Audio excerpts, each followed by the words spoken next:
আশা করছি তোমরা থাম্বনেইল দেখে বুঝেই গেছো ভিডিওটা কী রিলেটেড হতে চলেছে।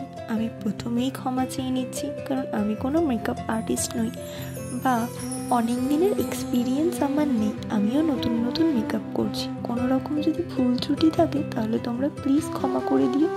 আর কোনো রকম যদি তোমাদের মনে হয় কোনো কিছু ঠিক করলে ভালো হয়, তবে তোমরা আমাকে কমেন্ট করে জানিও, আমি নিশ্চয়ই ঠিক করার চেষ্টা করব। মুখটাকে আমি ভালোভাবে ক্লিন করে তারপরেই প্রেপ করে নিয়েছি। প্রাইমারটা লাগিয়ে বেশ কিছুক্ষণ অপেক্ষা করেছি।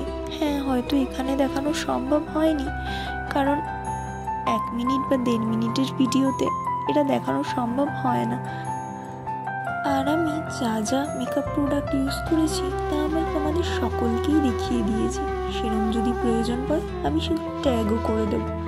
আর যে কানেরটা আমি পরেছি সেই কানেরটাও আমার মিশো দিয়ে কেনা। আমি চেষ্টা করবো সেটাকেও ট্যাগ করে দেওয়ার। আর এই শাড়িটা আমার মায়ের, আমার খুব পছন্দের একটা শাড়ি।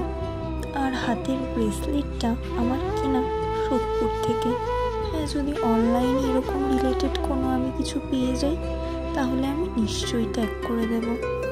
যদি ভিডিওটা ভালো লেগে থাকে তাহলে তোমরা লাইক করে দিও। আর আমি আবারও বলছি, যদি কোনো ভুল হয়ে থাকে তাহলে তোমরা সেই ভুলটা আমায় ধরিয়ে দিও। তোমরা এবার জানাও লুকটা কিরম লাগছে।